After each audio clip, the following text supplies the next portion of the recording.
The first thing I saw when I stepped through the door wasn't my wife. It was my boy, 9 years old, face pale, lips cracked, lying on the hardwood floor like a discarded rag doll. His water bottle empty, his shirt damp with sweat. The chair, the one I'd saved months of combat pay for, was gone. I dropped my pack and lifted him into my arms.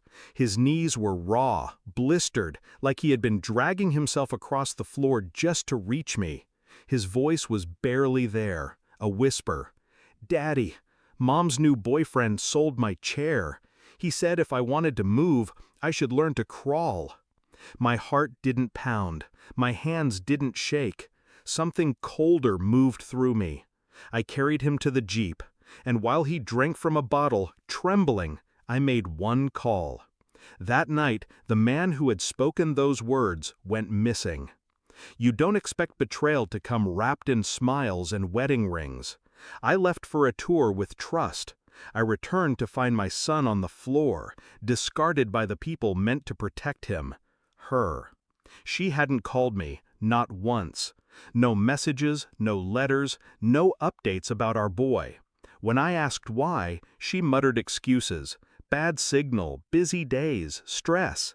But the bruises on my son's arms told a different story. The hollowness in his eyes confirmed it. The betrayal wasn't just her silence, it was her choice. She brought that man into my home, let him trade away my son's lifeline for pocket cash, then stood by while the boy bled on his knees. I realized then loyalty had been a one-way street, and I'd been walking it blind. I played calm, fed my son, bathed him, sat by his bed until his breathing evened out. But my mind didn't sleep. It mapped, tracked, calculated. I went through her phone while she showered. His number lit up again and again, call logs stretching late into the night, messages deleted, but never fully gone. I recovered them, promises, secrets, and one sentence that burned into me. He'll get used to it. Weak kids don't deserve luxuries. I checked bank records, transfers, cash withdrawals matching the day the wheelchair vanished. Piece by piece, the picture sharpened.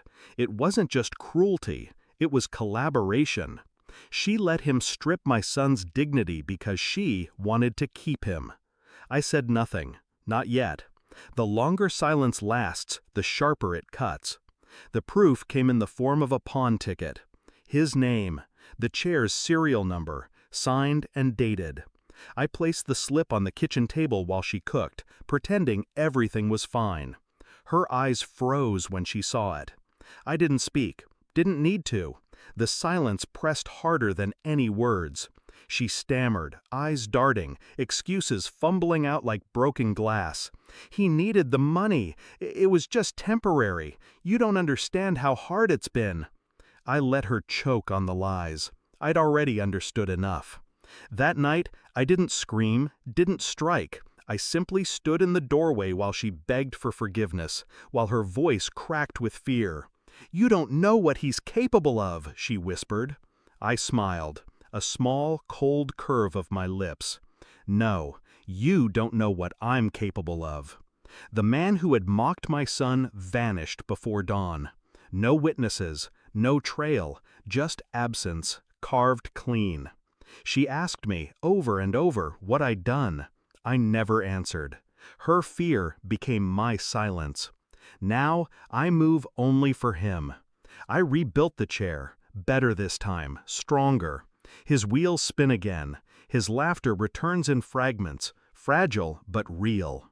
As for her, she lives with the weight of what she chose, the memory of that pawn ticket, the unanswered question of where her lover went. I don't raise my voice. I don't accuse. I simply watch. Because betrayal doesn't deserve rage. It deserves erasure. And I've already started writing hers. Thanks for watching. Don't forget to like, share, and comment. Subscribe now to Cheating Stories Insight World for more amazing stories.